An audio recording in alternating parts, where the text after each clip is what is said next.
Well, Hey, you mentioned John Cena. It's kind of funny that you did mention him because one of the notes I had today was, did you hear what he said about your guys' match on TikTok? Did you hear anything about this? no, sir. No. Okay, let me pull it up then. Here, let me find where it is. Here we go.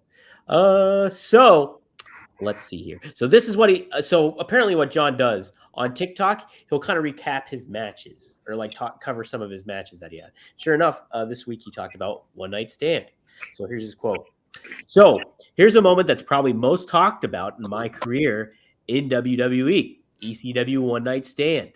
Hammerstein Ballroom against Rob Van Dam. We're at a championship Hey, match against Rob, and in an additional match against my T-shirt when he threw the T-shirt and he got the. Now I knew this was the crowd was going to be hostile, but hostile doesn't even describe the atmosphere in the Hammerstein Ballroom. They love Rob and they hate me. This is probably the peak of polarization that would leak into WWE for years. Would hear the name John Cena. It was either he sucks or he's my guy. There was no one in the building saying he's my guy. Rob and I went back and forth, and you can kind of see of a non-virtuous side where I begin to push the boundaries of good and evil because I was trying everything, and it seemed like the world was against me. Indeed, it was. Rob's talent absolutely shows in this match, but the world right here is against me, and I'm speared through a table by Darth Vader, aka my arch nemesis Edge. Rob gets a championship moment, which is fantastic, and Edge and I go down to do some incredible things in WWE. What a night at Hammerstein Ballroom! No one will ever call this to happen. How about that?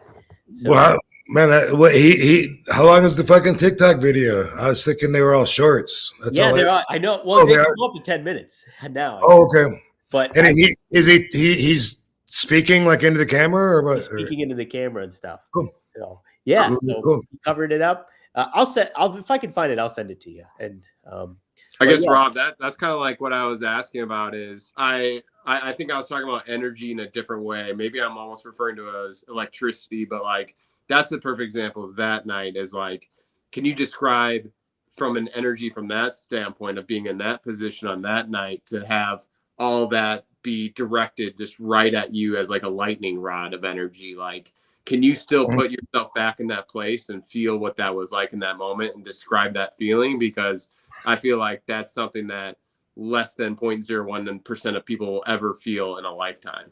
Yeah, no, I think you're right, and even in my career, that's only the only time ever. So 1%, or not, let's say way less than that, not one out of 100, fucking 1 millionth% of my matches had that particular kind of energy. I don't know if I can describe it because to put myself back there, I had a whole different perspective of the world, of the industry, of myself, of my indestructibility, of my excitement for ECW to be coming out and my ability to show everybody on the biggest stage there is my favorite style that before was so extreme that it couldn't be shown on such a big stage. So I was really, really stoked. And I've said, on here before, like I felt like I couldn't be beat. I felt like I couldn't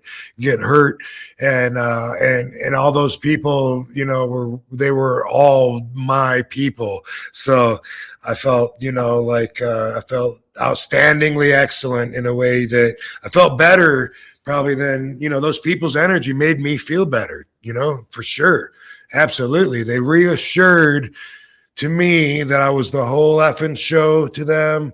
They backed up every play that I've made up to that point in my career, and they were letting me know it right there with their fucking screams and their audible and visible support. Yeah.